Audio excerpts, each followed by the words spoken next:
I told me new way. Mastermind be she programming of your Nungua Kpelejoo&Homowo. I'm a sponsor programming you many any bang to my one more bucket away to shoot.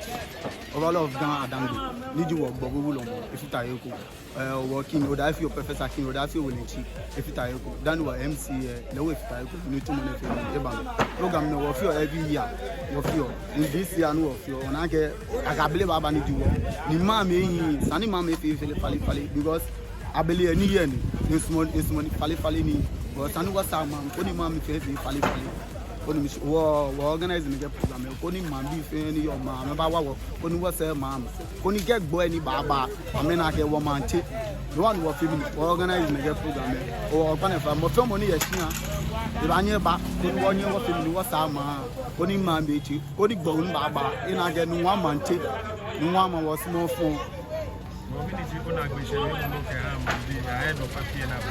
not be money came a jacket. I don't know what you have to assume because Nungua was Momo. Why you could be from one of me while you walk your mastermind doing for a cat. In not be any packet. I you walk a member. Number sponsor, I'm back tower. It was our man. I'm just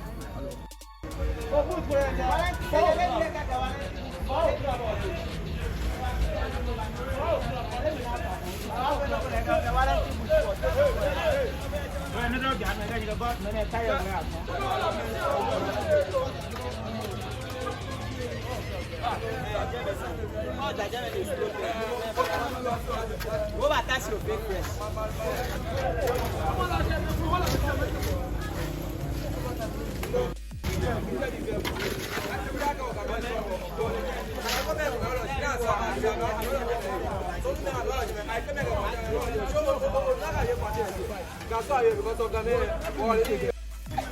Ningbaji boketa ide ko ba nanya meni ka dum bi o je ka alu ntumon wo tun le da afi ke abayi afi beni wo ka tun ni ji ke ji ehye ho lebie o ka sa mami ke ya ho gba ni akabire baba ntumon ne ya no afi fa afi ko ba ko ta meni wo ji o wonje ko ta mi ko ni fale fe mo aba ko ni ke akabile ba mami ache ntumon wo tun ko na meni le etu eko nya meni so ko meni obafe mo fi am etu eko no to ni me ko banya e wo gota mi na kan ni bi ehin osana akwe ni onipa akwe na kan men fi na kan ni afu amena alo aka me ni amepa na kan ni bi na me fi o